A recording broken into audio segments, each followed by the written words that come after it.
two high caliber teams, right? One team made it to last Koa, so definitely very exciting matchup today. I am Zero. I am co-hosting with S'mores. Uh, Yep, and what's good? Oh, hello. sorry. Yeah, I am here. I'm back. I haven't showed up for an entire week. I was last time I've been here on this board. It's actually GSL versus Rebel, the Oh, first match that we saw. So interesting that I'm also on the first match of this week. But as you've mentioned, Zero, two very formidable teams. One of them has made it to the globals a handful of times, and honestly, it's very interesting to see both of these teams face it off tonight or today, I guess. well, yeah, definitely. I've been, watching tournaments, Koa, and I often see them just perform really well as well. So definitely going to be a really cool matchup to be watching in this meta.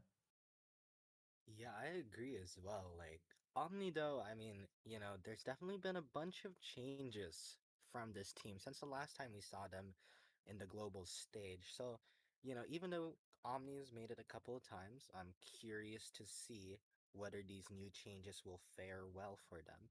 And meanwhile, for GSL, close match against Rebel last week. Let's see if they can form some type of momentum running, especially with dominant performances for both Soul and Dreamer carrying that GSL team through that first game they had. Yeah, definitely. Um, so you said last week you were commentating for Team GSL's matches as well. So, um, what do you think like they'll do next week? Do you think what's like the strategy last week? Do you think they're gonna change this week or?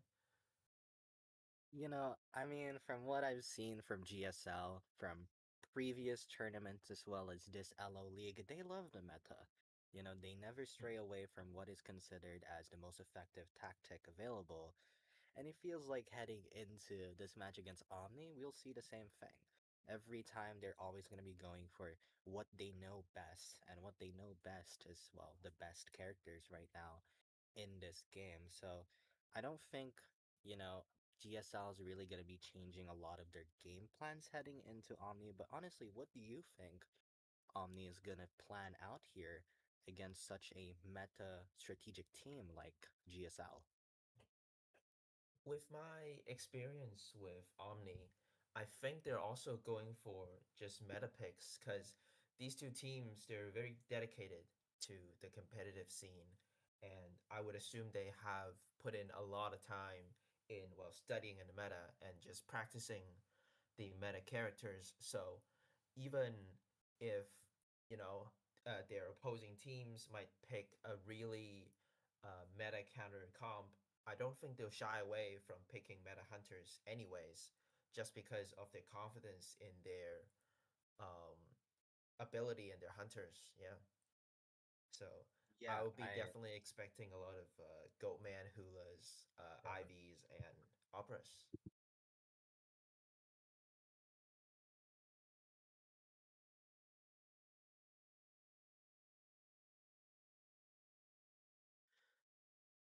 Yeah, and obviously as well as Peddler. I keep forgetting about her. Um, I keep mentioning about the Big Four hunters, but obviously we have to start to consider Peddler now as it.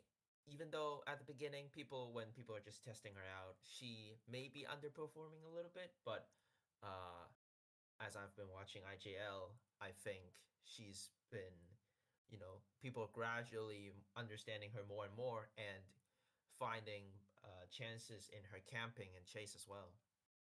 yeah, I agree as well. Actually, one thing I noticed from GSL is I think there's been a constant use, perhaps, of the Puppeteer character. We do know that in that matchup with Peddler, Puppeteer just struggles against generally chip characters, right? Peddler's just one of those characters. I do wonder if this is something that perhaps Omni has prepped with. We did see from them that pick, that Puppeteer pick, come up frequently last week. So That's something that's worth considering for Omni right now. We do know that both Killer Boss and Pitstopper, which I believe are the hunters from Omni, are pretty meta proficient, as you've mentioned. And Peddler, as much as, she's kind of like basically a bit outside the meta, but slowly and gradually getting into it. I think one advantage she does have is that she's just really good against some of the characters that is typically picked in the meta today. Hmm. One thing that I really want to see though is if the teams will make use of the audience effects. I don't think I Agreed. saw much last week, but Yeah, a friend of mine told me about it. And then I started to see it a lot more in IVL and IGL, where teams are just only popping the first cipher in the mid game and just utilizing that 12% boost for ciphers. And ciphers are actually really, really fast. It's turning almost guaranteed loss situations into a very easy tie just because of that ridiculous 12% boost. Um, if only one ciphers or less ciphers been popped and someone's on chair.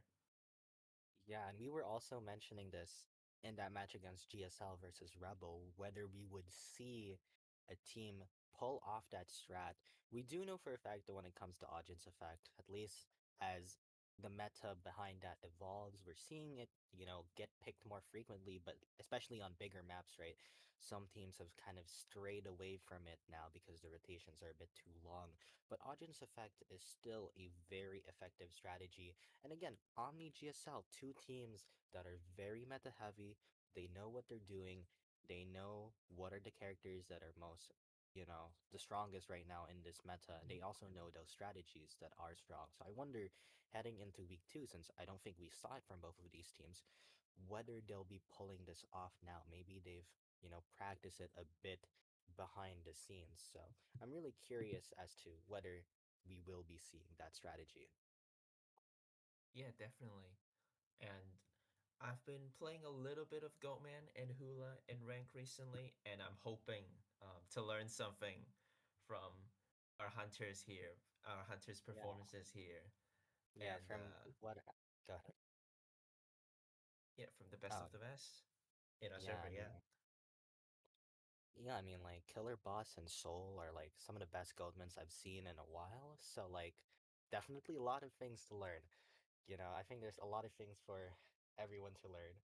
But speaking of these two teams, I mean, you know, let's talk about the survivors for a bit. I think Omni survivors looked pretty different from like the last time, right? Again, like from when they were in the global competition, right? I think now I think Hmm. there's problems in this team. I think Paper Moon's also in this team. Like it's so many adjustments. I was very surprised to hear about the many things that they changed, especially after, claiming an international appearance. But it seems as if this team is, wanting to make some changes, wanting to see if that's going to get them even more ahead of the competition because last time in that COA qualifiers, it was very close. This team was very close Hmm. from not qualifying. Yeah, I'm definitely interested to see their team adjustments, but I definitely wouldn't worry much about because all of their newcomers to the team are usually really high tier players, or they simply already have a lot of experience in tournaments or even COA. So I'm sure that they'll adapt pretty quickly, and they have been following the meta closely as well. So I definitely wouldn't uh, worry about the survivors. Yep, and we're actually Um, going to be heading into the band selection. I believe that is the Moonlit River Park and Chinatown that was banned, right? And I believe so. Lakeside Yes. Village is the selection here. Lakeside pick. Um, I'd say that Lakeside's definitely a more hunter-sided map with how spread out these ciphers are, making the cipher progress slower than usual. And if the cipher spread is awkward, right, the hunters can easily have a free cipher situation and get a win of 4K from that. So definitely, the survivors needs to be aware of the cipher spread out. on this map. Yeah, but also just to add, I mean, Lakeside Village, I think, is that map that we saw like a team like Before You Right from the same region pick a lot from what we saw, at least play a lot in this map. And, Mm. we saw that they consistently got ties. So I feel like, it's a bit 50-50. There's definitely areas here that are just really hard chases in general for the hunters, right? Big bow is just going to be a big no-no. But even small boat, especially against characters like meteorologists or other characters that have ways to kind of loop around that area. I mean, this is so problematic sometimes. As I'm curious, I mean, what is going to be the composition? Because will they be kind of using those to their strengths, or will we just see them stick to what they feel is comfortable? Yeah, something to take note of as well is how I think personally the chairs on this map are quite awkward sometimes, such as the one at Ox, right, is known as the death chair. So I Hmm. think teams when picking survivors definitely need to beware of the rescuer or sub rescuer chases, as in this meta, well, one failed rescue is basically game over for your team. So definitely something to look out for. Agreed. Honestly, I mean, definitely you don't want to be failing rescuers at this level, right? Especially with the stakes so high. But, as we're waiting, I guess, for the selections here, I just want to go back to the teams, right? We were talking about Omni, but I mean, GSL, right? I mean, there's Soul, there's Dreamer. We've talked about their survivors before. As I like to say, Zeus, the Twitter guy, as we call him, the guy that's always, you're gonna just see his tweets on Twitter. And it's always, Yep. I like to say they're always bangers. Agree or disagree, I think a lot into the chat, especially at last week, were very, big GSL fans. I think a majority are still GSL fans tonight, or today, sorry, because right now it's 1 a.m. for me. I'm an Asia player 1 commentating for any EU tournament. So, I mean, we're having fun here. But, these two teams, they have some pretty iconic players, right? We talked about Omni, we talked about GSL.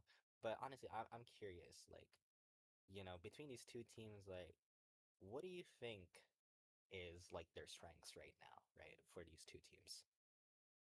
Before I do that, I must respect your dedication for commentary, doing a 1 a.m. 1 in a.m. Asia for us. So definitely thank you for doing that No for us worries. right I there. would have stayed up Um, anyways. back to GSL. I think all of the players.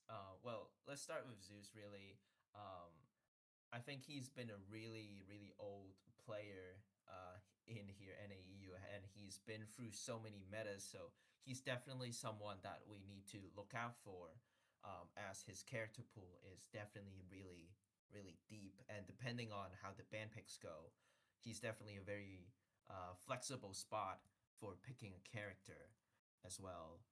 Um, and all the other survivors, I'm not gonna be worried about them as well, as their lineup honestly is just very strong. They're all the other survivors have joined, I believe, joined other tournaments and have a lot of experience in a match environment as well. As someone who has joined, a few tournaments back in the day, back in my day, it's definitely a very stressful environment to be in a match, and I don't think these players are gonna get affected by it. So we're definitely hoping to see them in their best shape, in their best uh, yeah, in the best shape to play out the match. And Agreed. yeah. Yeah, I mean, I guess we can say that majority of these players have reached Unk status. They've been here for quite some time, a majority of these people. I think like a lot of them are kind of OGs, right, as you mentioned. But Mm. I guess like if I really like had to like mention between these two teams, right? You have GSL. I think one player that really stood out last week was Umi. We saw that Seer kite come out from them, and it was just one of the most impressive kites. Just really carried and pushed through into a tie game. It was unfortunate. It was very looking like a win, but unable to push through. Um, And their hunters are also just great. I think both teams' hunters are great, right? So you have Soul and Dreamer Mhm. on GSL, Omni, we have Killer Boss and Pit Stopper. As for Omni Survivor, I mean, a lot of them, some most actually, I think almost all of them, except for maybe Paper Moon, has made it to the global stage before. So, like each and every one of them has had that experience, and I feel like they're all equally good. But I will say sometimes I feel like they can be a bit inconsistent. So that is definitely going to be a big question for them. Definitely. Jumping into our band picks now, we are going to see an Antiquarian and Seer band. My guess that is a Goatman band. What do you think? I mean, it can kind of go any way, right? I mean, it could be Goatman, it could also still be opera. I feel like, kind of standard bands. I don't really think it says a lot. So I mean, I think it's gonna boil down what are gonna be, I think the hunter's kind of just reacting to what the survivor picks might come out here from the side of Team GSL, which is gonna be the meteorologist and the magician. Yeah, two very flexible characters. Magician being a very strong kiter against our big four hunters, and Meteor, her push just gives so much value, often just either giving rebound chance for someone off chair, um, often just getting rid of one cage from Goatman, which is huge right in today's meta. Yeah, I'd say so far a very fair ban picks right now. Yet, first officer does get banned next. I was thinking maybe the peddler could be a possibility, but with this first officer ban, just not entirely sure if that's the plan right now. As Wildling gets selected, and all I'll say is, if we were expecting an opera singer, this kind of makes some sense, but with Hullabaloo still available, just not sure if this is the risk that needs to be taken from the side of GSL. This, yeah, this is definitely a little bit of a risky pick, but maybe they have some strategies working on that we don't know yet. So, um, I'm just gonna watch. I'm just gonna see how it turns out. And then we're gonna have an airplanist band and a puppeteer pick. I think this is a very solid comp. Maybe not a little bit for the wildling, but other than that, all the other characters they can kite, they can decode, they can body block, they can harass if they want. So pretty solid and annoying comp to be honest. Yeah, I think they have some secret prep ready here. I mean, everything else is conventional to me right now, except for maybe the Wildling. Perhaps around too early, especially with Gravekeeper still available. But, I am curious how they're going to be running this, and especially the persona tree, right? I mean, in Mm, this composition, I think Wildling's probably running the Tide Turner, but question is, will he run Flywheel, right? Who is going to be the second character to bring his Tide Turner? I feel like this composition is actually so flexible that for the yeah. hunter, like determining which survivors and what, persona trees they have is going to be a bit of a test because it kind of can just be anything, really. I think it really is just up to the mind games now or how well the teams know each other. Because honestly, everyone could be having borrowed time on his team, and anyone could be having no um, uh, wait, borrowed time. Tide Turner, sorry. Everyone could be having Tide Turner on this team, and everyone could be having no borrowed time on this team to maybe aid their kiting as well. So it's definitely an interesting mind game. Let's see if GSL or Omni will win this. We are going to see an Ivy for a hunter pick. What do you think Yes. about that? You kind of spoiled it. It wasn't on screen yet, but it's fine. You know, someone yeah, we someone told we me we've been we've been I'm the doing actual that for a seer. while. But yeah, Ivy is so interesting. It's a large map, so it's just I don't know. With such a large map, I mean, the pressure is not going to be super strong, especially since Ivy is so good in round two, right? Even against counter picks, especially on smaller maps. I'm kind of surprised, especially again, since he also had like many other options here that would probably be a lot better. I guess this is just confidence coming from the hunter of Omni, which is actually going to be Killer Boss, picking this Ivy here. But the big map, I think the main question for this team is going to be, or sorry, for the hunter is going to be whether they can pressure the Cyphers enough to force a winning game on their hats. Yeah. Um, I think one thing to notice is how all the survivors' items, except for Wildling, are depletable. So if the first kite didn't go right and the game goes on, the advantage will fall to Hunter more and more. This is going to be round one, game one. We have Omni hunting versus GSL surviving. I am Zero, co hosting with S'mores. Good luck to both teams. That is such a cool animation. I can't lie. That was actually the first time because I put on those settings. But yeah, Killer Boss. Now try hopefully this Ivy's gonna do well for him, but unfortunately it seems as if Weibo Gaming Hunter Niet paused the match? Whoa. Did not know we Oh had wait, we stacked got staff Omni players got here. Weibo Nian on their team. That is insane. Um, Did not but expect looking that. at the where the Yif is going, I think the Yif is probably just going to disturb Wildling and possibly Puppet Cipher. And main body seems to be going towards Shaq. And if I remember correctly, Shaq is Meteor. Indeed, it is Meteorologist from the side of Shaq. So yeah, I mean I think that's probably gonna be the most likely case. Maybe gonna try to sandwich him and Shaq if the meteor isn't already rotating. Otherwise, I do think it's just gonna be, normal IV stuff. You leech, then you scare, and then you maybe either pressure or you just keep on, making sure the leech follows the survivor.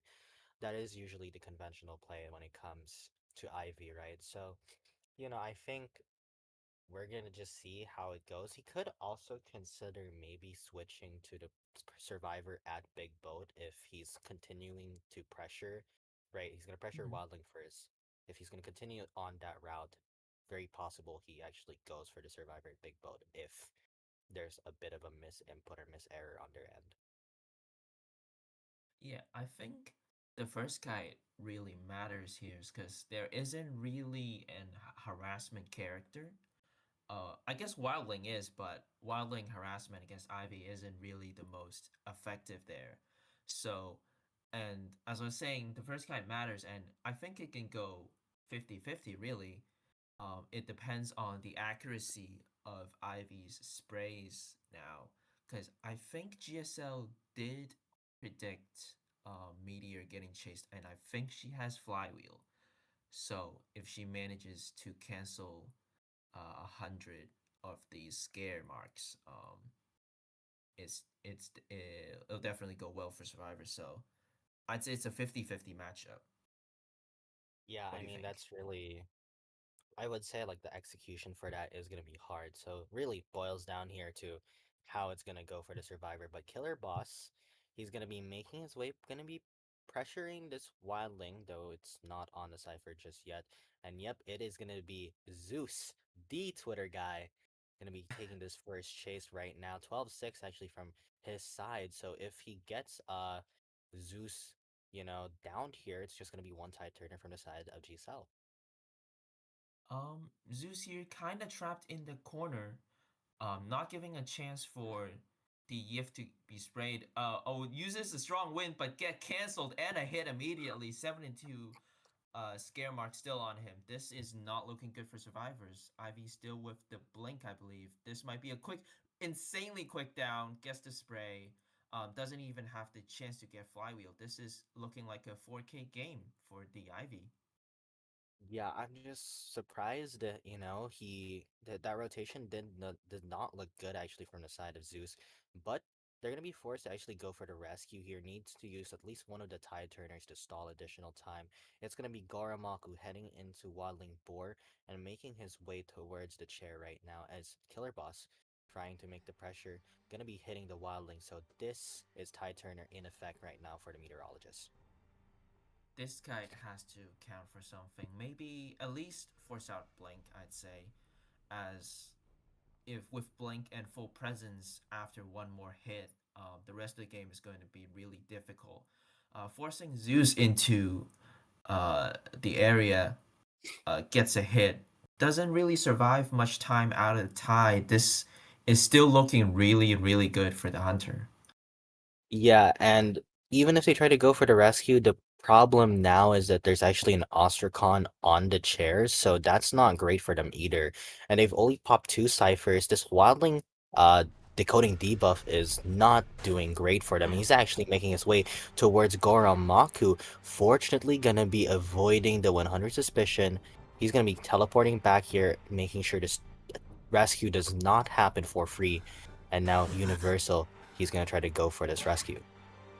Oh no, a Terra Shock! I was gonna say that was a free rescue as Killer Boss wasn't really paying attention there. But Magician let go of the chair at the last moment and gets Terra Shock. I think this is almost a guaranteed 4K now, as the ciphers aren't really enough, and if the Ivy just plays it right, uses full presence to down survivors, there isn't much the survivors can do, I don't think. Yeah, and he's even playing very aggressively here. Kazuhiro tries to remove the 100 suspicion, but kind of just messes up a bit there. And he is going to get hit here through the pallet. Blink is available, actually. Killer Boss not using it just yet. And I think he's going to make the TP, perhaps, to the Magician. Nope, not yet. And now this is just not looking great at all. I mean, they only have 3 ciphers. Magician's already after half. At this point, the TP is going to come in here, and Goramaku gonna be forced to try to go for the rescue. Make sure that you don't get Terror Shock. You don't want that to happen. And he's gonna go on board to at least remove the suspicion off him. Yep, I think their plan now should really just be going for the one man. Or maybe the magician can have an insane rebound kite as he still have flyway and two wands, um, full presence off at the moment. So if he can maybe flywheel off the full presence and use two wands to stall a little bit more time. But I will say this is a wildling cipher that they need to be decoding, so definitely difficult. Um, Universal here is just trying to hide, might not even make the window. Uses a wand, dodges beautifully. Pallet drops safely, but forces Blink out. Two ciphers left for survivors, two men remaining. They should just start planning for the one-man escape somehow. Yeah, and that's gonna be a bit of a problem because Puppeteer cannot is already, half a hit away basically, and so is Waddling at this point. I mean, this is not looking great for the survivors. They're gonna pop that cipher, but they still need 2 more, so not entirely great for them. And Kazuhira gonna be trying to stall some time, uses the flywheel, but nowhere to go. So he's gonna be going down here, and worst thing is actually he didn't even force out the leech off using the no presence skill. So he's actually gonna be able to catch on this waddling very quickly here. He's gonna try to hide, but I think actually he's in the locker. So Killer Bell's unable to leech immediately. Uh, that's actually a really smart play from the side of GSL. And it seems to be really working. Unfortunately, there are crows exposing the wildling, but yeah, Killer Boss just have to kind of walk there. Chooses to leave the Yif on the puppet, so when he self heals, the Yif is ready with along with full presence to down immediately as he slowly makes his way towards the wildling, who is still giving out his location due to crows. There are two ostracons ahead, but those were a little bit far away. Yeah, but the Wildling problem is gets on he. board now. Mhm. Yeah. But the problem is that, yeah, Waddling has board, so he's just gonna be able to stall so much time here. And, he can't down, Waddling just yet. He can try to just continuously make sure that this puppeteer doesn't, self-heal instantly and maybe wait until Wildling is off board. But even so, I mean, it's not looking great for them right now. Or sorry, it's actually very possible for the hunter to get one escaped here, as Goro Maku gonna be trying to kite a bit longer here. Look at the puppeteer's health. It's Oh, actually getting really close right now, and Goromaku is gonna be going down. Puppeteer does need to self-heal at some point here, and he's actually gonna chair the wildling because this puppeteer doesn't have a lot of resources to kite at the moment. no, with full presence back on, blink back in 5 seconds. I don't. The dungeon's definitely possible, but it's gonna be really, really difficult. Uses puppet early, not giving her a chance to use blink and do an insta down immediately. But fails the mind game and gets hit as Killer Boss gets a 4K in round one. Congratulations. Yeah, I mean, that was actually really good stuff from the side of Killer Boss, recognizing that all he really needs to do is to chair this wildling, make sure that they don't go for the self heal instantly. Make sure they don't get the rebound on the puppeteer end and create distance. Because the last thing you want is this wildling to self pick up, this puppeteer to die, and then wildling to get a single escape. So they managed to avoid that pretty well by doing that play. On GSL's end, I was surprised. I felt like that self heal just came a bit too late. They were trying to stall out so much time, but to the point that I mean, that was just not they weren't really pressuring the hunter to make a choice between going for the puppeteer or sticking with the wildling. And that is good stuff here. 4K from Killer Boss on Lakeside Village with Ivy. You know, the character that likes small maps winning on a big map, that's always going to be a huge score here from Omni's end. Mhm. I think their plan in Endgame there was to maybe have the wildling kite until his next boar, possibly. And if Puppet picks himself up at 75% um, bleed, the next time he goes down, due to our new uh, uh, what's the do you remember the word for the new The the end new game final where deduction. survivors get, You're speaking final yeah, deduction. where 25 where survivors get 25% bleed out immediately after each down. Maybe that was their plan to get Puppet to 75, and then he can just force out ciphers while Wildling camp out the dungeon. That seems like the only feasible way, but unfortunately Wildling didn't last long for the Puppet to get to that point, and Hunter could get the 4K. um, Yeah. I think Killer Boss definitely demonstrated a really strong first chase and a really strong camp, as well, as he's not afraid of just going out, harass Cypher progress, as his EF is just left on a chair and he can just go back anytime if a survivor decides to rescue. Yeah, and I mean, Killer Boss did a pretty good job there. He recognized once again how to avoid the dungeon possibility. He knows that this puppeteer doesn't really have a lot of resources to use, right? And he also like this wildling kind of dying near the puppeteer did not help them that much either. But that was some really good stuff from the side of Killer Boss recognizing the winning play there, the 4K play rather from his end. And now on GSL's Hunter, they need to replicate that 4K, but we know for a fact that Omni Survivors, I mean, definitely up there as one of the strongest with some pretty well-known names. So it's not gonna be easy here from the side of GSL to try and make this happen. But we do know for a fact they're Hunters, Soul, and Dreamer. They have shown a lot of promise. They have shown a lot of skill. So I think if there's a team that can do it, definitely GSL is going to be one of them. It definitely, again, with these two hunters, with them being in the competitive scene for so long, their character pool is quite large, and uh, you know, they can, even if the band picks go wrong or it doesn't go well for them to pick the big four hunters, they can definitely go for a more comfort hunter pick. And in the past L League tournaments, comfort pick seems to work quite well when that happens. So definitely interested to see what will happen in the band Thing, pick phase. thing is, though, Soul, right? And not entirely sure if it's going to be Soul or Dreamer, but at least from what we know, Soul is pretty meta heavy, right? I feel like every Mhm. time I've seen him play, he's played Goatman.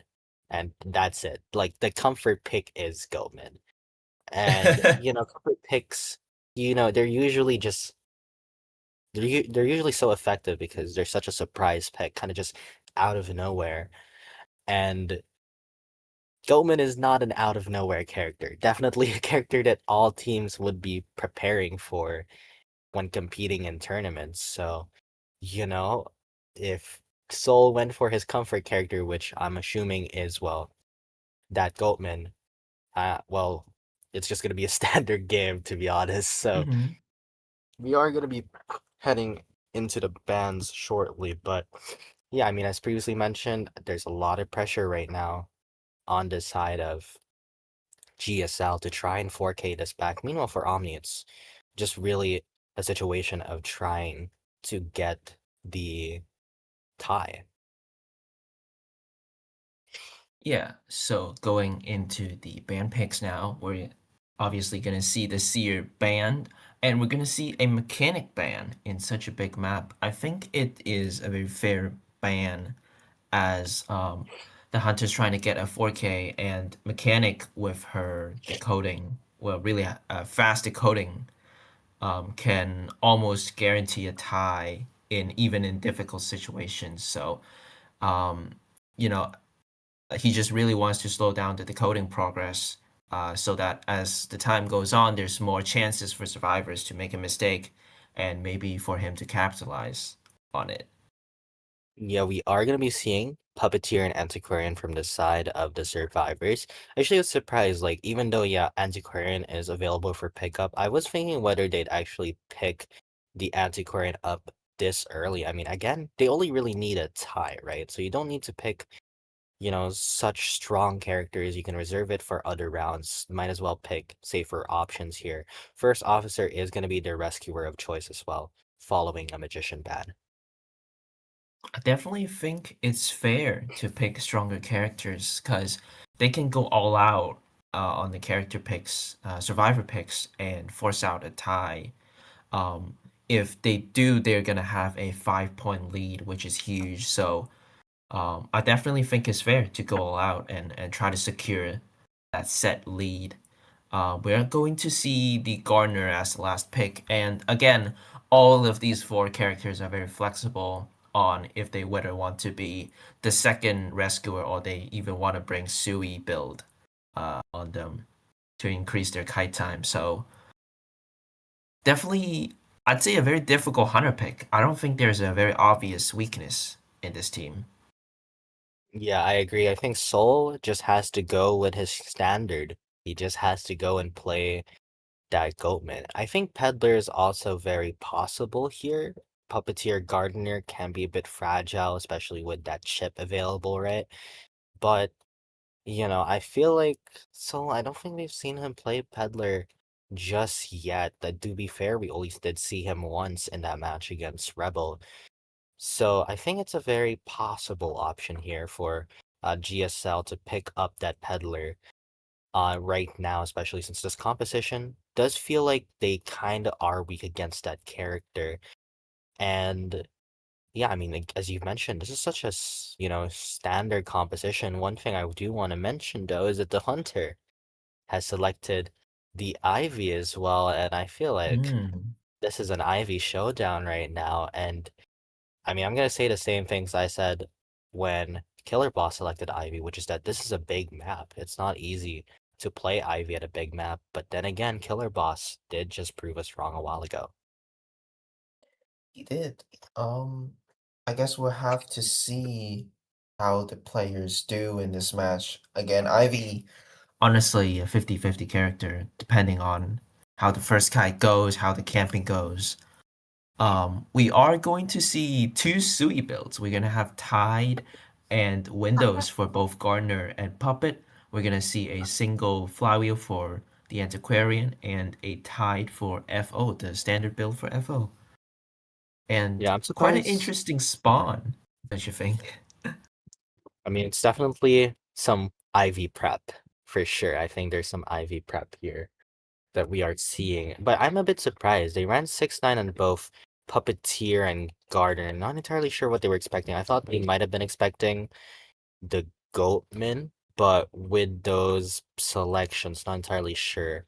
Maybe they were also seeing potential opera singer lines. Maybe there's just those traits, but at the very least, what we do know is that this is an Ivy against four survivors that I would say are bad against it, but aren't great either. But Soul, he needs to replicate the 4K, basically same conditions for him and as he's playing Ivy, and meanwhile for Omni. All they need is a single escape, albeit a tie or more is gonna do great for them. As we go into round one, second half with GSL hunting and Omni surviving, we're gonna see Yif approaching the puppeteer there, while the main body is approaching the Gardner. Gardner free hits, so honestly, the Ivy can take all her time to harass all the other ciphers outside and wait for the bubble to dissipate. But it seems like he is just going to leech on to the Gardner, trying to red light trick her, but Gardner not really giving a lot of distance yet.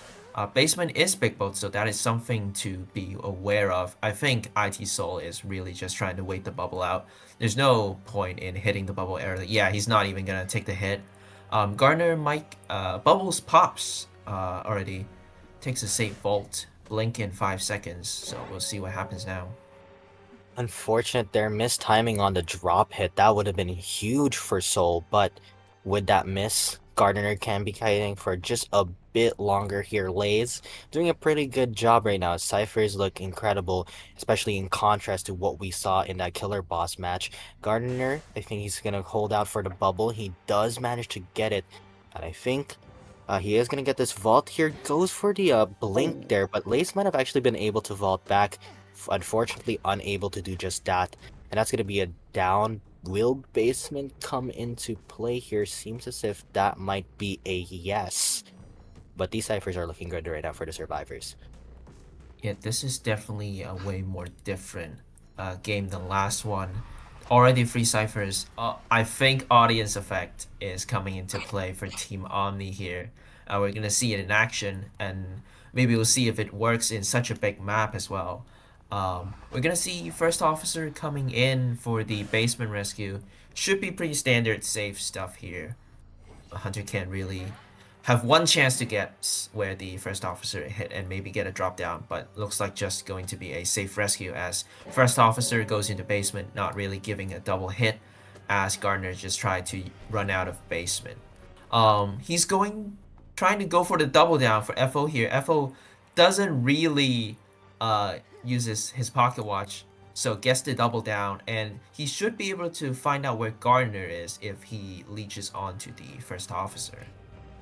Yeah, I But think he's he is planning going to to chair maybe first. share first, yeah, because it does seem as if he's recognizing that the ciphers are still being decoded anyways. And even if, Gardner does go for the self-heal, I think he can consider just using the max presence here to maybe just then go to the Gardener. So I think that's something worth considering here. He is seemingly making his way out of basement, but actually Paper Moon's going for the rescue. And actually, I think he's just completely forgotten about this gardener, as he's not making any plan to come back to him. Perhaps he maybe wants to get this stuff down on Paper Moon right now, which is the puppeteer.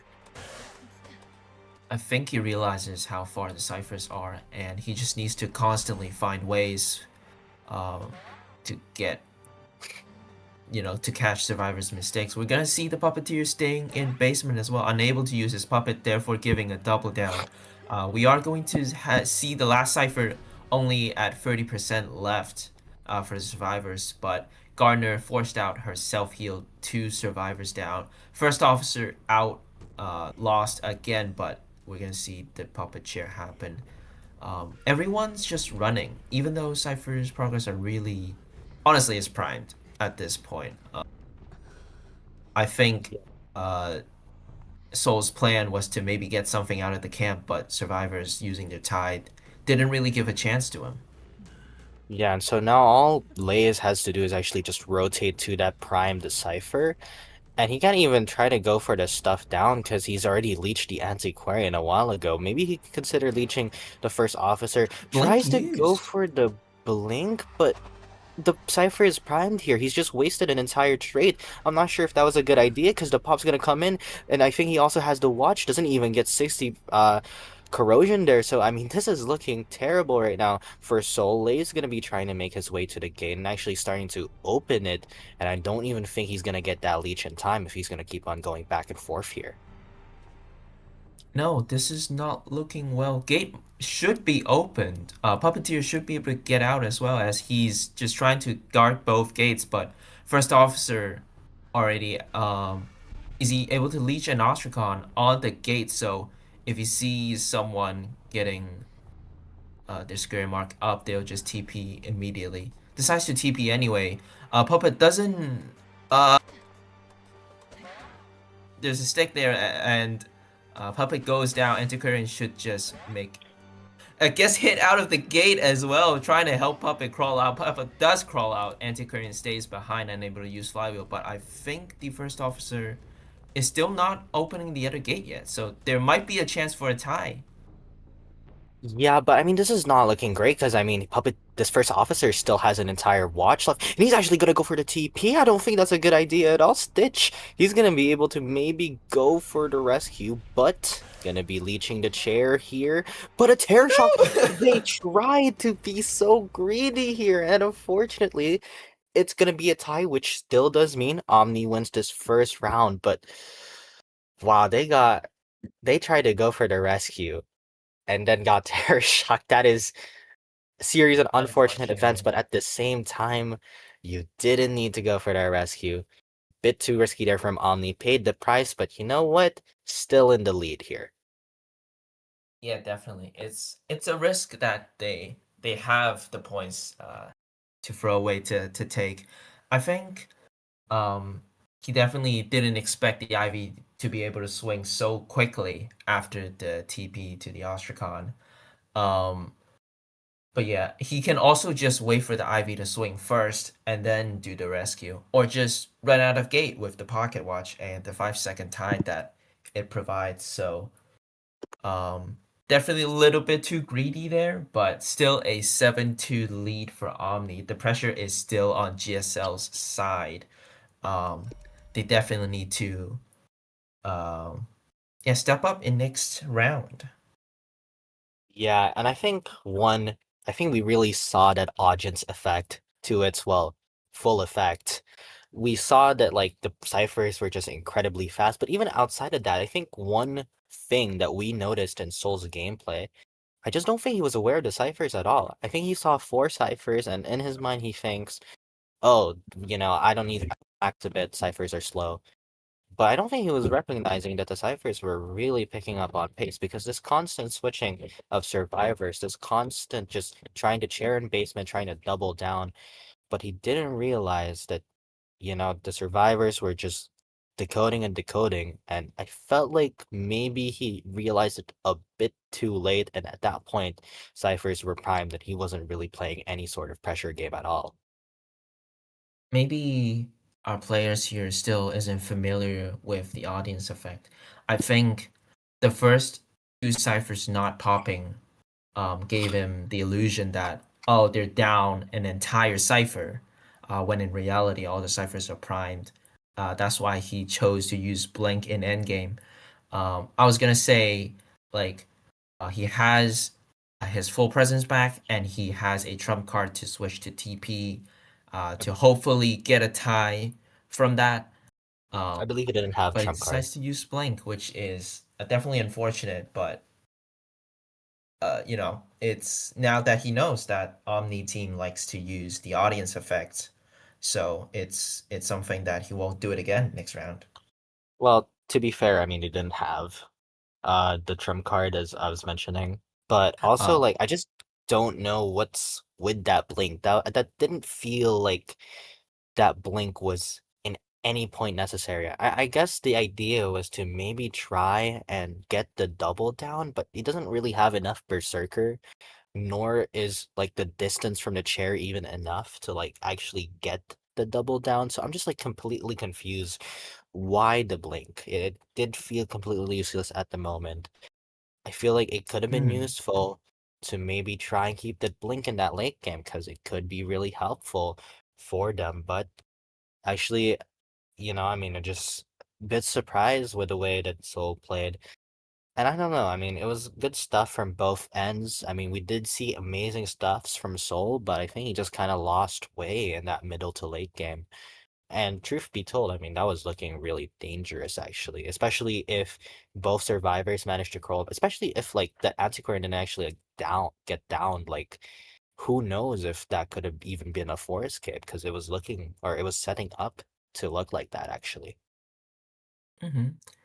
I think his plan was to get value out of camping in basement. But I think that might be the detriment to his game plan instead because he didn't have time to really have his yiff out and disrupt other cipher progress. And again, with the effective audience effect, the ciphers just went really, really fast, faster than he can anticipate.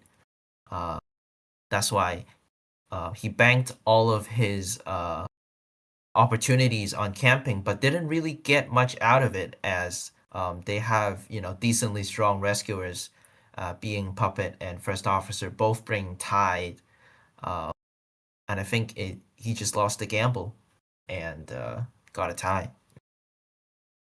Yeah, I completely agree with you there. That was just, I think the risks were just not it from Soul. I think for a pressure hunter, right, he wasn't doing any sort of pressure at all. But, at the same time, as previously mentioned, I think that's kind of just the dilemma. That's kind of just, I guess like the mind games when you're playing against an audience effect. Because like it looks like there's no ciphers, but like, they're all just really high progress. That really is how it looks like behind the scenes. But you know, we are gonna be like, I'm just really curious heading into round two. These two teams, I mean, still a chance for GSL. This isn't over for GSL. I know there's a lot of GSL fans on the chat, so I'm sure a lot of people are rooting for GSL. I'm sure there's some Omni fans on the chat as well.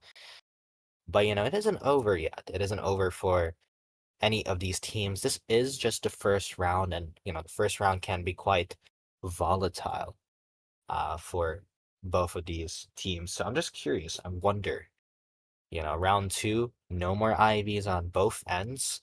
Soul isn't really an IV man. So, I mean, like, Goldman is still available for both teams as well. So, like, I'm just curious. I mean, this is still very much, it's not bad right now. It could be worse, especially if the survivors got a tree escape there. An 8-1 lead is not how you want things to go. So at least that was avoided, especially since Omni played quite greedy there in that late game trying to go for the rescue. Yeah, definitely. As we've talked already before, it is unnecessarily greedy. The first officer can honestly just open the gate on the other side, but I guess he wasn't sure what the hunter was gonna do to begin with. And if they do get the rescue off, I don't think both of them can get out of the gate anyways. I don't think 5 seconds uh, tied from the pocket watch is enough for the first officer. And if he doesn't do a second body block for the antiquarian, I think she might as well just stay behind as well. So um, definitely some faults coming out of both sides survivors. But this is a new round, so if they readjust and GSL get the round, so it's not over for them yet. It's definitely not Yeah, over for guys. GSL. Don't count out the Twitter guy, Don't count him out.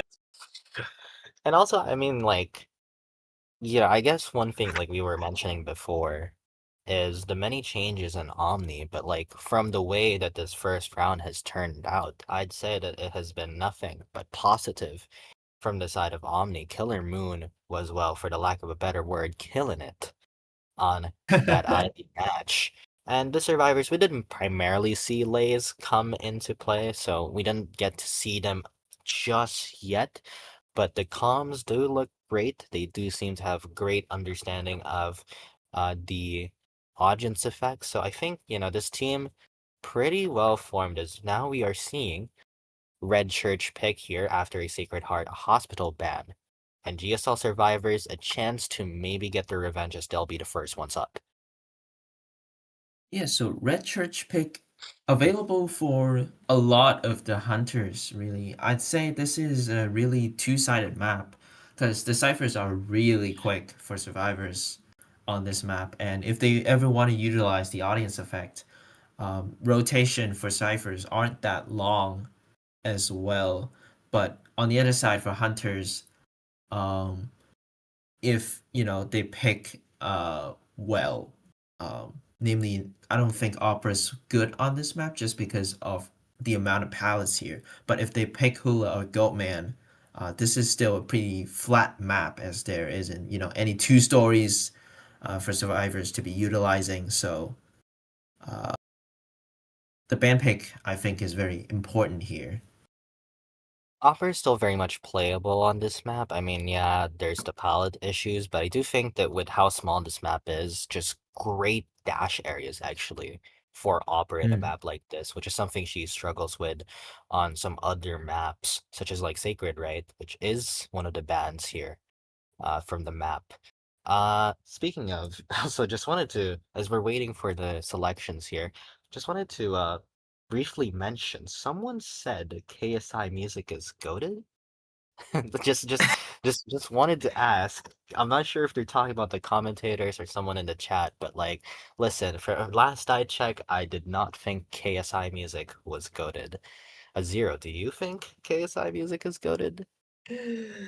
Oh, I'm gonna get canceled for Twitter on both sides. I Oh, you think.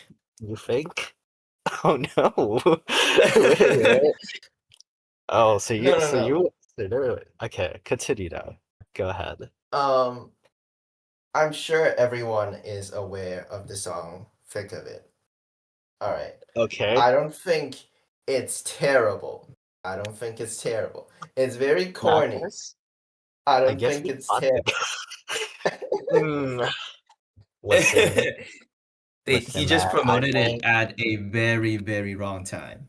I think we gotta cut this stream short today. I think we need to have Oh a no. internal talk here with the moderators. Who brought this guy in? I'm not a Let me fan of check this. Twitter right now. Oh no, Oh no. I'm on Twitter again. Oh no, Zero this is gets bad. you're gonna get a YouTube video. Zero gets called out for saying KSI music is goaded.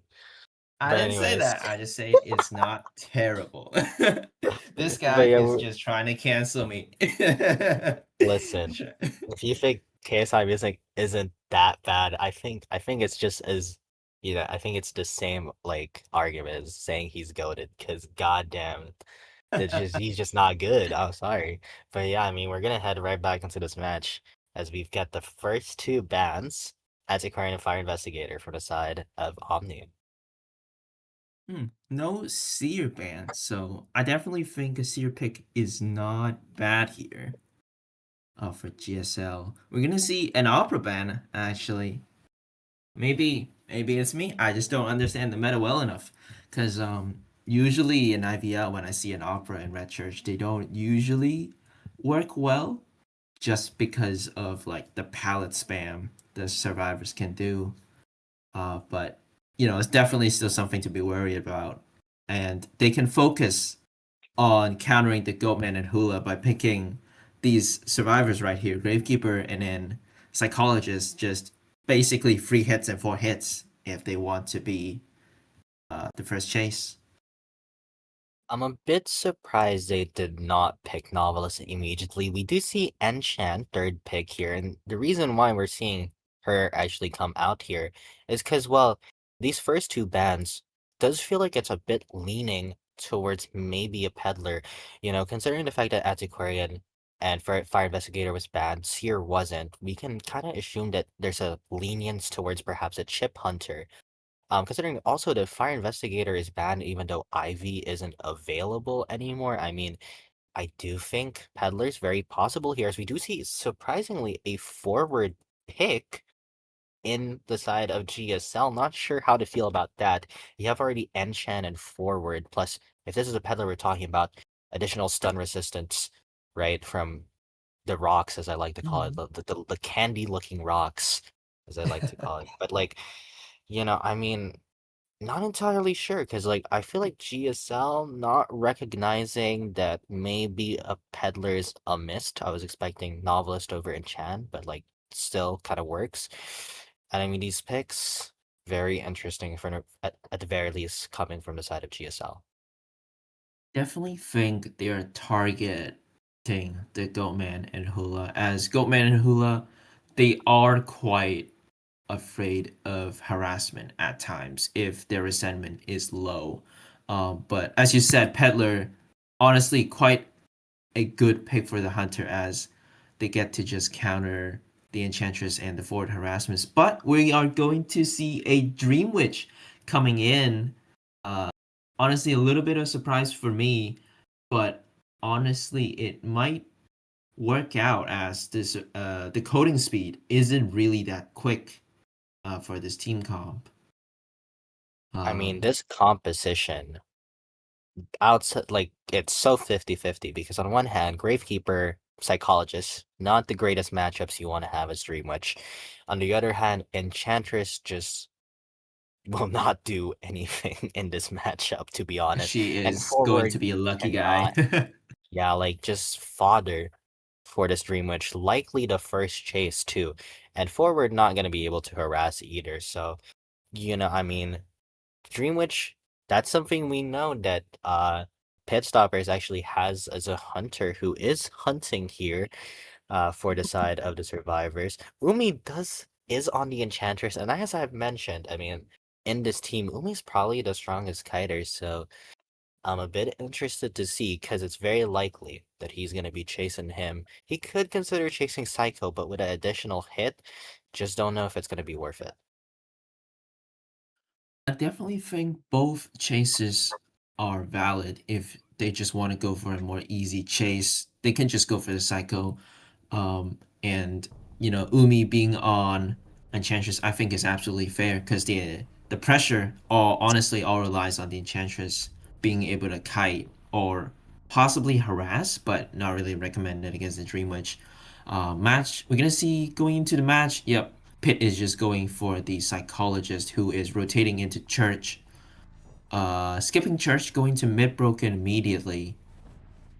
All right, Um, we're getting into the thick of this match as we are going to be seeing respecting Umi despite being the Enchantress and going to be chasing Kazuhira instead. So pressure's on this Gravekeeper actually rotating into this into hmm. the psychologist and an early hit without any traits. Kazuhira, not the start that you want. Patroller is going to be ready for pit stoppers, and he's looking to use it right here, right now.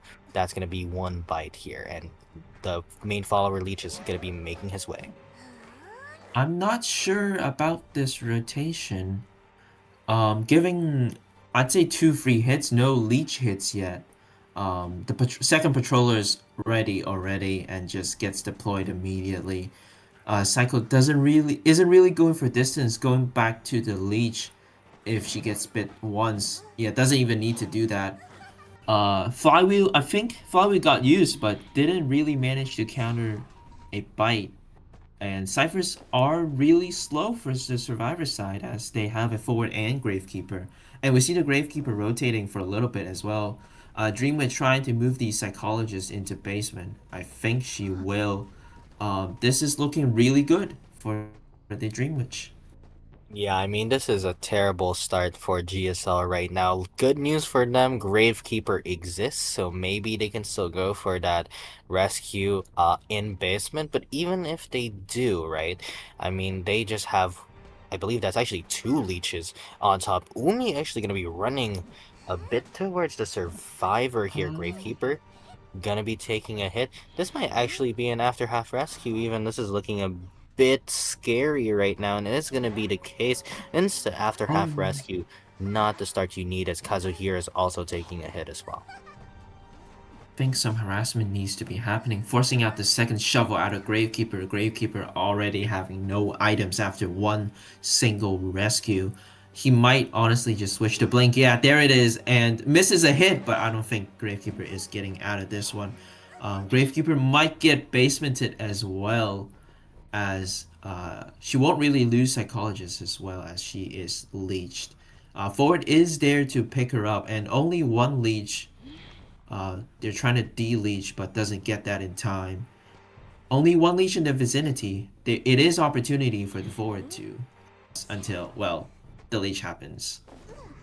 Yeah, he's even gonna be able to chair Goro Maku in the basement again. I mean, this is just catastrophic from the side of GSL. It is damning from the side of GSL, but it is glorious from the side of Omni right now. Team wanting to take this, wanting to take themselves all the way to the finals and maybe win this entire tournament, the start that you need here, as Kazuhira gonna be going out of the manor and Gravekeeper, clearly no intentions for him to be leaving basement anytime soon, although Umi perhaps gonna be going to the rescue here. And see forward just getting harassed there. Use forward's leech using blink, just downing forward, not letting forward have any chance to use his football even to get away. Umi, maybe she's not going for the rescue anymore. I think GSL again is just gonna plan for the one man escape, as even if Umi makes the rescue, it's difficult for them to just get out of basement as Gravekeeper with Pitt's aggressive, really aggressive play style, depletes Gravekeeper's items already. Um, Not sure what the survivors can really do now. Decoding isn't really an option here, as they're missing, well, two whole ciphers amount of ciphers. Umi's just trying to hide in the corner, not giving tinnitus, but Pitt should find him soon. Yeah, I mean, I feel like at this point I think there's just a lot of hope lost here from GSL. They can try to make a miracle happen here, but I mean, this is not looking great. Surprisingly, funnily enough, that main body is going to be blocking this leech from moving into the pallet here. So Umi going to be able to buy a bit more time forward. I'm gonna try to hope to maybe get a self heal at some point in time. He's already crawled quite far away from his own leech. So, I mean, he can consider self healing now, but I mean, from GSL's past records, they do want to keep it at least till the last second. And Enchantress now with a mission to try and kite for as long as possible. Honestly, Pitt doesn't isn't really in much pressure to down this Enchantress quick. He can honestly just wait for Blink or two leeches like that. Um, I'd say just get a hit with the leech like that. Yeah, With Enchantress being in half health, susceptible to Blink. Um, except he's kind of lost Umi there actually. So Umi gonna be stalling a bit more time. Yeah, he just completely lost him. I don't know what happened there. Umi might even try to go for the heal, albeit Zeus's leech is already making his way back to Zeus, who actually goes for the self heal. Bit of a surprise. Flywheel came and played there. It seems as if Pitt's very focused and very adamant in fighting Enchantress. He can't down Zeus yet. Right, because if he downs Zeus instantly, there's a chance for him to bleed out, and Umi all of a sudden gets dungeon. But actually, mhm. maybe it isn't over just yet for the survivors, making miracles happen right now. Umi's mission is to just hide it out and not get blinked out here. But there, speaking of which, there is a leash with blink here. Let's see if Umi is able to predict this. Forced out the free stack here, but didn't gain a lot of distance. Still in blink range. Fails the flywheel. Uh, Now, yeah, doesn't chair. Just looking for the forward still. Um, he got a Enchantress healing time to find the forward and maybe down him. Um, Yeah, I think he might also Still just not. consider sharing Umi actually once he does find Zeus, very similarly to actually what, they did in that match with with Killer Boss hunting, but actually he's just picked him up. Oh, okay. It is the main follower actually, holding the body. And it seems like he's gonna be dropping him at mid, making sure that oh wait, is that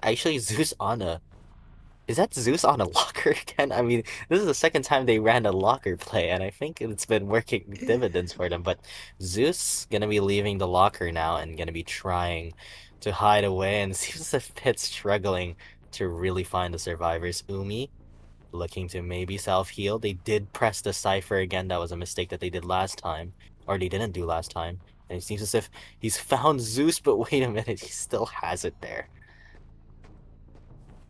Zeus with the full footboard there, I don't think it's really that easy to be downing him, at least quickly. His volley is back up as well, so honestly, I think the Dream Witch can just take her time, trying to leech everyone first, and then figure out who to down.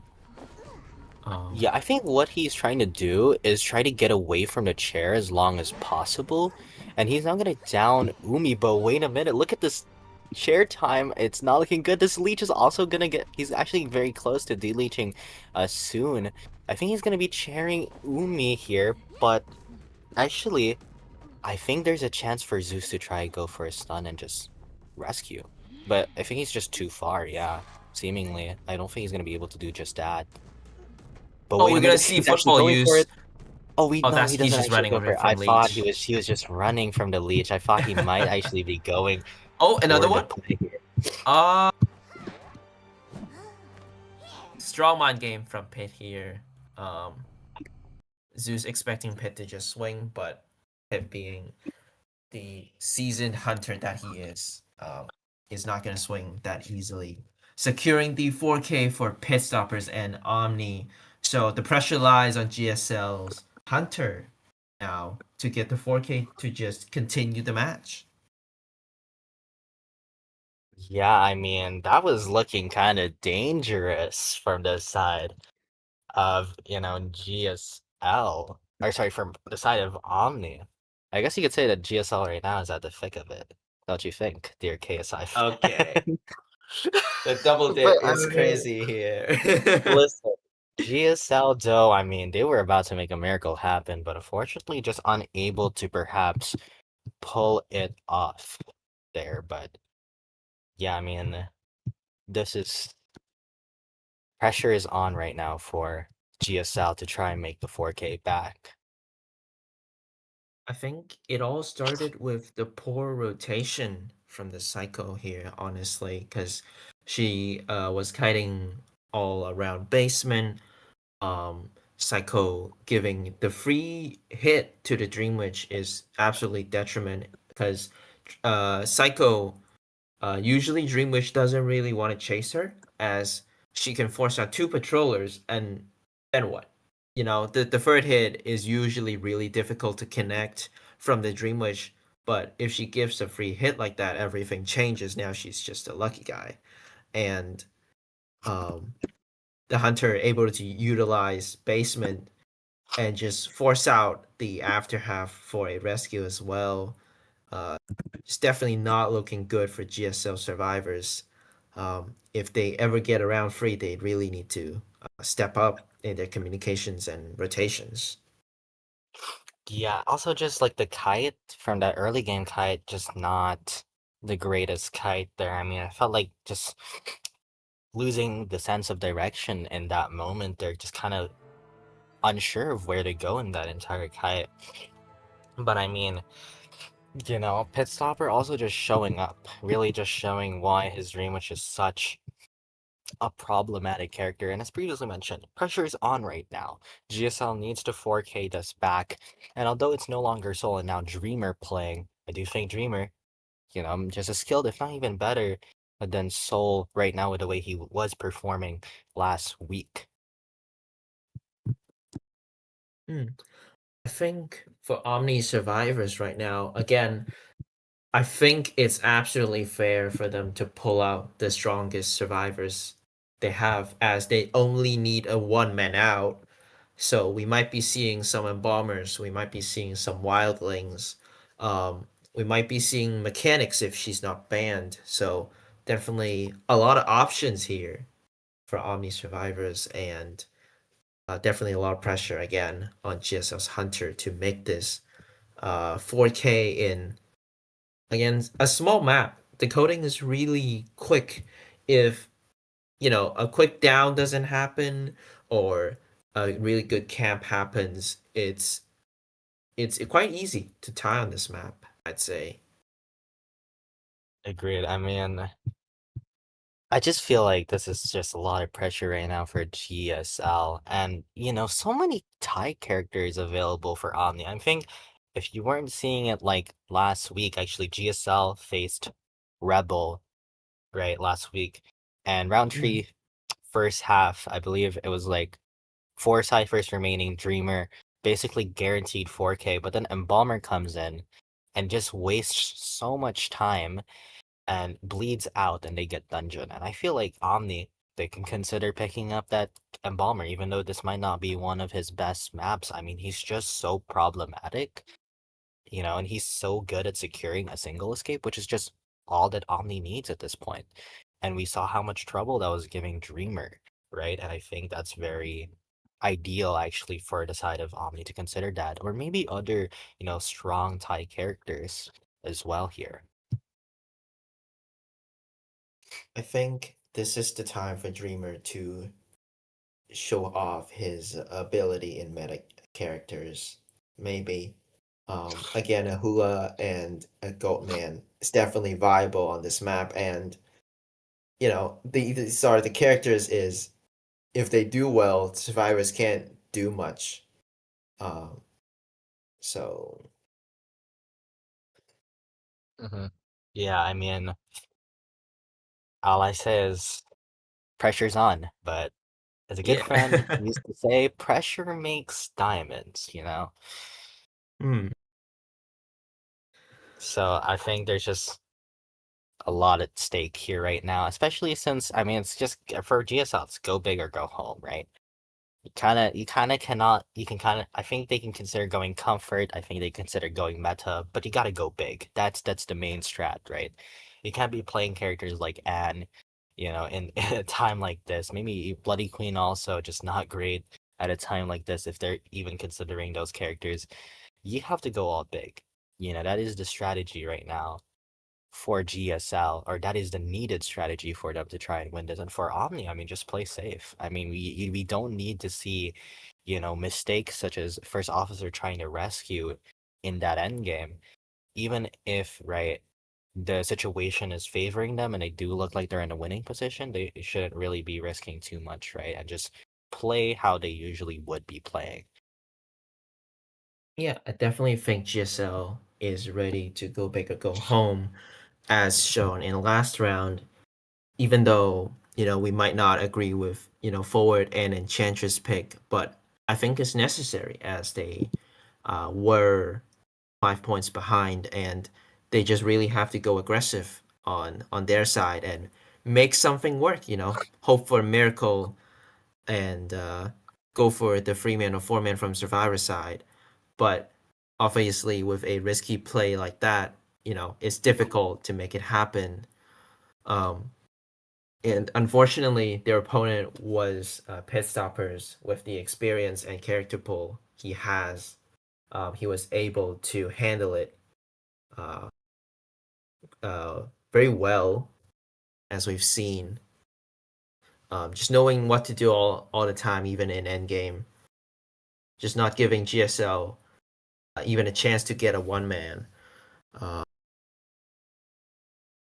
but yeah, You know, the game's definitely not over. There are definitely a lot of instances of survivors sorry, the hunter needing the 4K, and some miracle just happens for them.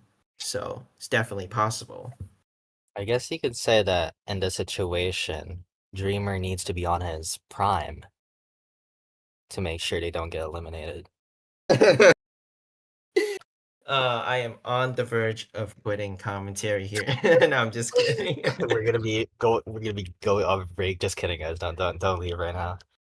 We're just gonna have an internal discussion with the admins here. You have the guy that likes the guy that says KSI is not too I bad, didn't and the guy say that's I making like it. constant I jokes. just said it wasn't. I just said it wasn't terrible. I wholeheartedly disagree. But you know what? I guess some people think that I think some people think that it's fire.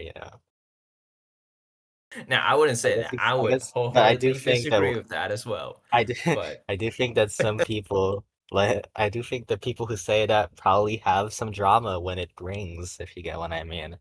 But oh we're gonna be my seeing god. here first two bans from the side of GSL, Archer and Seer, and pretty conventional actually. I mean, even though right, Antiquarian, some people might argue is a much more conventional ban. Archer has slowly become one of those characters that's just problematic. You just don't want to see it. As we do see, it is also a Goatman ban from the side of Omni. Yep. And survivors are going to pick the psychologist and the airplane as two fast hunters. One is basically Merc 2.0 with a 2% decoding buff, and we got the psycho again for just mainly, very famous Thai character as free hits. Just not a lot of single hit hunters can really handle that. We are going to see the Gravekeeper ban. Uh, just banning out a secured rescuer against basement as well, and we're gonna see the coordinator. These are all really Thai heavy picks. Honestly, their plan I think is just going to be decode fast, use aura items immediately, and just go for the tie. No flashy harassments. Just decode, rescue regularly, and just yeah. I am kind of surprised that they pick psychologist and aeroplanist when Ivy isn't available, right? Like those are two characters that have a lot of issues with are already sorry, are problematic characters for Ivy. But Ivy's not even available here for Dreamer, so not even a consideration. I'm a bit surprised that just again, lack of novelist here. I do think Dreamer very possible he could consider choosing the peddler here, especially after the Archer ban, since Archer is quite a problematic character for him. And after that novelist ban too at the last pick, right?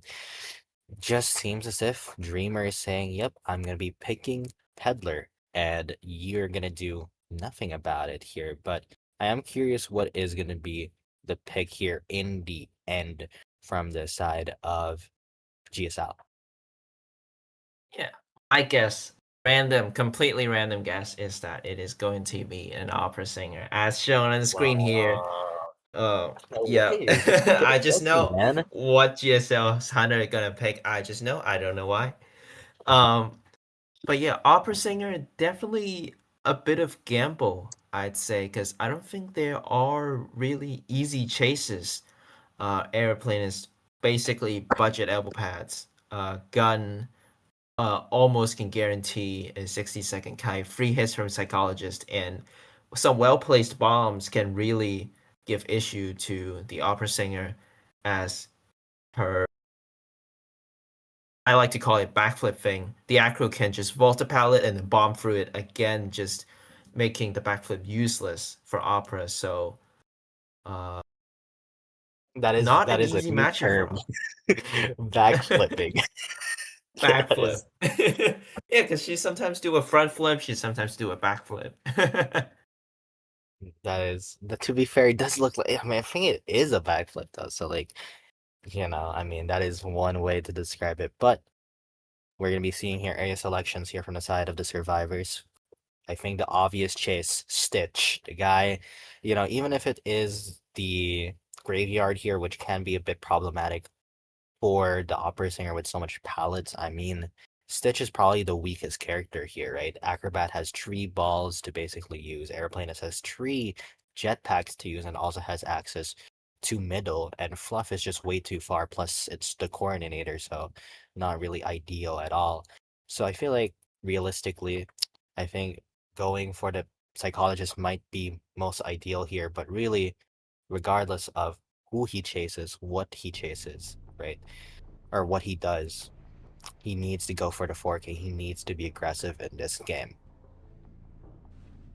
Yeah, and notice how psychologists and airplanists both have tied and windows. I think because they only need one man, they can go really all out in the traits and just make sure that they have a good enough mid game. And in end game, if they have three players left, they can easily get a one man out, regardless. So we're going to see uh, Dreamer misses a dash quickly, but still catches up onto the psychologist. Might be a chance for a hit here. Goes for the backflip that I was talking about, trying to swing through the pallet, but psychologist waited. A short pallet here should be a hit. Yeah, Windows was not enough for the psychologist to avoid the first hit here. Yeah, and honestly, I mean, it's not looking good for Dreamer. I mean, early hit, but again, he can take two more here. Plus, the fact that he's missing two dashes at this point is not something that you want, especially in the early game. Oh, Stitch is gonna get the pallets done, but unfortunately, hit comes right after. And actually, good stuff right now for Dreamer. He's hoping to make a dream here for the side of GSL, but a miss oh, blink here might just crush it just a little bit. Unfortunately for Stitch, no pallets to use here, so he's going to be going down. yeah, this is normally I would say this is a fair tempo for the hunter here, but he needs a 4K, and with well only one tide actually out there, so it is possible for a free man end game instead of a four here, but Dreamer forcing Lays out, forcing the jetpack out, should still able to get a quick hit, forcing a bit of an early rescue from the survivors here.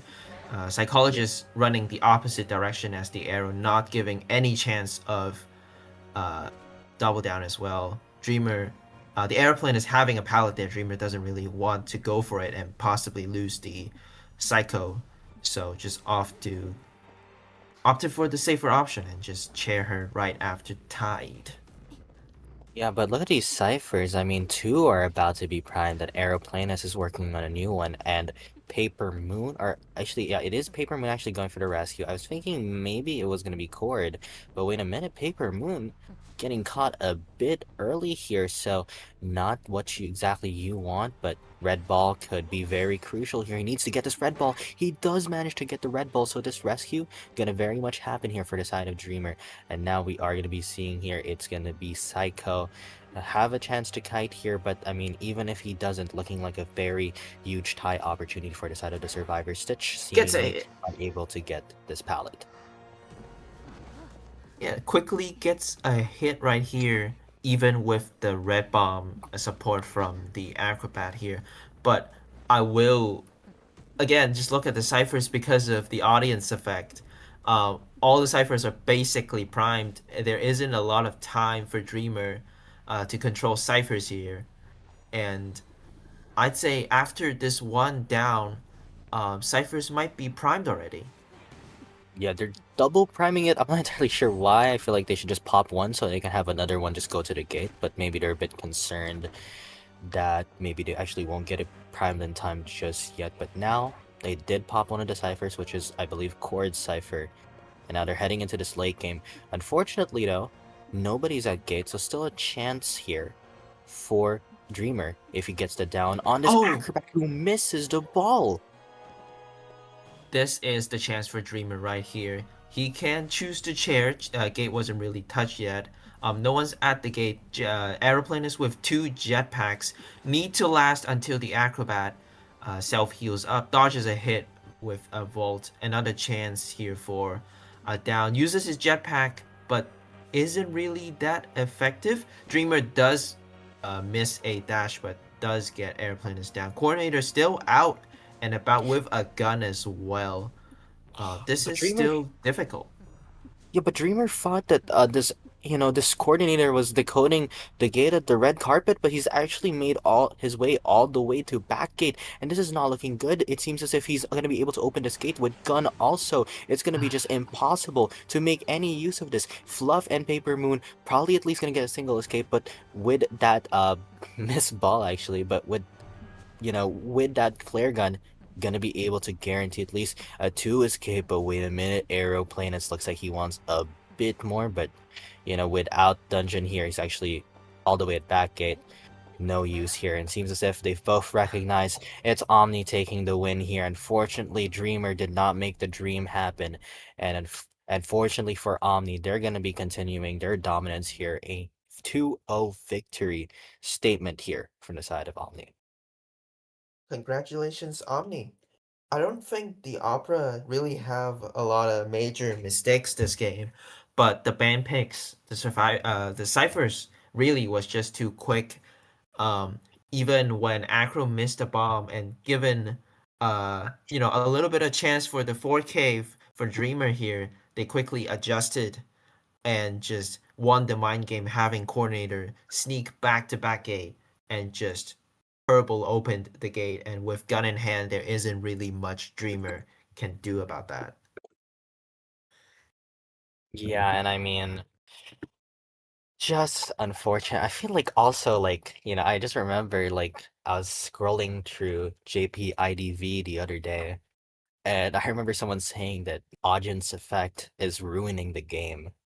And I just think that this game is an exact like, it really shows how it is ruining the game. The ciphers are just so fast. Like, like you know, what do you call this? Streamer can't really do anything here in this scenario. After that down just was not fast enough, and the survivors just kind of played it really well, really safe, in that middle game. And Dreamer, I mean, he had some chances here and there, but in the end, three-man endgame, they could at least guarantee a single escape, which is all they needed at that point. And all I have to say is, audience effect really strong here, and it really shows the contrast between teams that know audience effect and teams that don't, because they have, they do, it does show definitely how it's played out and how it's so effective in today's meta. Yeah, as before the match started, I said I wanted to see these teams utilize audience effect, and here it is in its glory, and it really worked out. But I will say, like, you're not gonna see it in a regular rank setting, right, or a QM Oh, settings. yeah, true. I can't lie I though. think I was watching a JP rank the other day and they were doing it and I'm like, how do you do that? It's so low really. rank. Like how do you do that with no comms? I'm like, I guess it's kind of just like if you know type thing. I guess like JP players are crazy, but like we're not talking about JP here. We're talking about Omni who, they've done an amazing job. Like just great comms, great rotations, great kites even. And I mean from the hunters end, I mean we can't even stress how well they've played. And meanwhile, GSL, amazing stuff, but unfortunately, the journey ends here. Perhaps it was just too thick. That's All just right, back it no up. side I'm gone. reference. But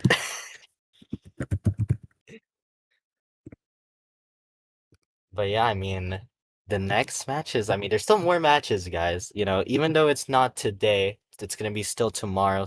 I do hope you guys stay true. So just to let you guys know on some of the matches tomorrow, we do have, I believe it is, wait, I need to double check. ELV versus Globe, CH4 versus Bingus, and MBZ versus Humble, if I'm correct. Yeah, exciting matchups tomorrow, so definitely remember to come back for them. This has been Zero commentating with